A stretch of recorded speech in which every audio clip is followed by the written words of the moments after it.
تصویر number 5، boys اور بیت لحم کے بزرگ۔ بوئز نے بیت لحم کے پھاٹک پر 10 بزرگ آدمیوں کو بلایا۔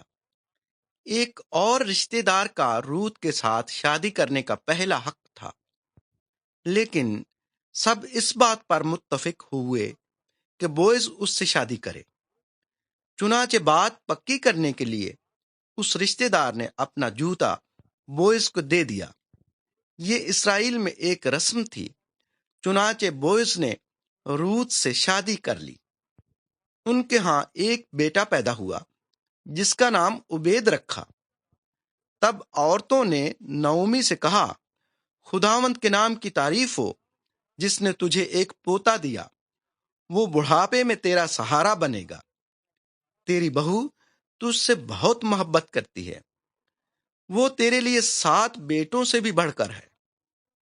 دوستو، روت بہت خوش تھی جب وہ خداوند اور اس کے لوگوں کی خدمت کرتی تھی، اور عبید وہ شخص ہے جو اسرائیل کے عظیم بادشاہ داؤد کا دادا ہوا۔